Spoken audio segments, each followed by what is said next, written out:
Isang magandang araw po sa ating lahat, mga kapintura. So, ito po, ipapakita ko lang po yung mga ginawa nating DIY na pagtamnan natin ng mga halaman. So, ito ay nilagyan ko ng nilagyan ko sila ng tali para sakali. Kagaya po dito sa lugar ko, maliit lang po itong aking bakuran na pinagtatamnan. So, gumawa po tayo ng ganito na pwede natin isabit sa mga ano, ah, sa bakod. Ayan, para malayo sila sa mga manok. May mga alaga tayong mga manok para hindi sayang yung ating mga pananim. So ito po yung pinaglagyan na po ng mineral water, yung bottled water na ano to, bali 1 gallon ito, size niya. So ang ginawa natin, hinati natin siya. Ito yung pinakataas niya. Ayan o. Tapos, ito naman yung sa kanyang ibaba. So, sa ganyang paraan, idol, makakatipid tayo. Ito, kahit nga bumagsak, hindi mababasag dahil plastic na. Pero be sure, yung lalagay nating tali ay medyo malaki para safety. Hindi siya mahulog o mabagsak, bumagsak sa lupa. So, pakikita ko lang, idol, yung mga ginawa natin na tanim na pwedeng ilagay dyan sa mga ginawa kong ano na yan, yung galing sa mga mineral water. So guys, ito ayan, example tayo ng isa.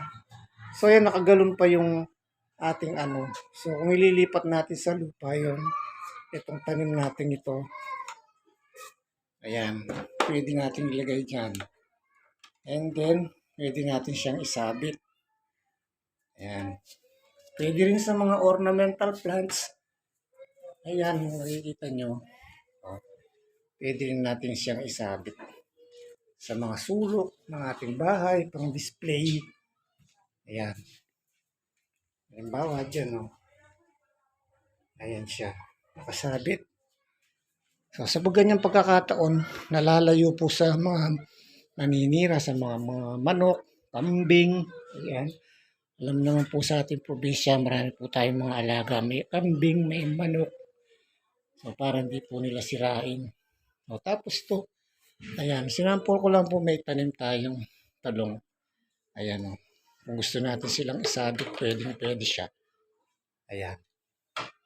O, diba guys, napakagandang tingnan din pagka nakasabit yung ating mga pananim.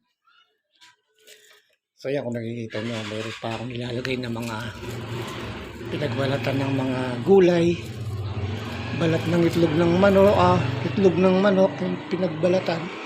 Yan, ilalagay natin dyan na niya, magiging vitamins. So yan guys, so ayan, kung meron kayong mga ganitong mga galon, ayan, huwag nyo lamang pong itapon. Marami po tayong mapaggagamitan dyan. Pwede natin gawing paso. So, nakakatulong pa po tayo sa kalikasan. So yan guys, so bali to, 3 piraso na to, ginawa kong 2, hinati, kaya naging 6 sila. So, di ba guys, napakagandang tingnan kung yung ating mga halaman. Ayan o.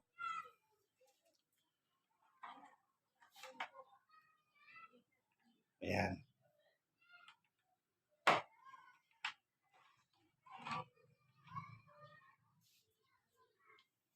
So yun guys, yun yung ating vlog for today. Maraming salamat po. Yung po palang mga nagsusupport sa aking mga video, salamat po ng napakarami sa inyo. Shout out na lang po sa Team Yahoo, sa pangunguna po ni Idol, Analisa, PH to KL. Maraming salamat po. Sa mga naging unang kaibigan ko po sa YouTube si Ma'am and Lisa Tony Vlog. Thank you. Nakita ko po yung inyong vlog ngayon. Na-support ko po, na-full watch po natin yung iyong video ngayon, Ma'am Lisa and Tony vlog. So yan. Marami pa po akong mga kaibigan na nagwa-YT noon na halos yung iba nandiyan pa po. Kagaya po ni Ma'am, ni Ma'am Malu. Ayan. Mega mega love shoutout po Ma'am Malu. Amistoso. Ayan. Tapos sila Boss Toda. Mega mega love shoutout sa inyong lahat. Tsaka kay sino pa ba? Si Ma'am Opisina Kalugay. Ayan. Nag-YouTube din po pero meron din po siyang Facebook account na ginagamit.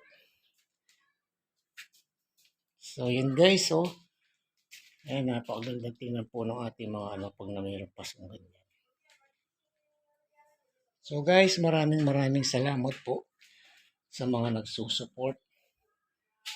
Ayan, tingnan pa po natin itong aking aking tinanim na papaya rito. Ayan, malapit na siya. May bulaklak na siya. Ito yung, ayan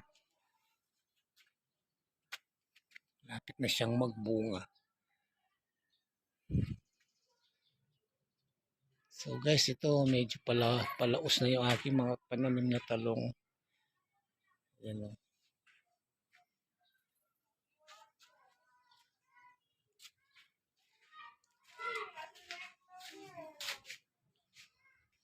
Ayan, shoutout din po pala kay Beshi Waps. Ayan. Kay Richie Velasquez, thank you. Mega mega love shoutout. Inday Rampadorang Inday Vlog. Ayun, thank you sa inyong mga support. So, yan po yung ating vlog for today. Oras po natin ngayon ay 1:00 ng hapon, araw po ng linggo. Keep safe po sa ating lahat. Magandang araw po sa ating lahat.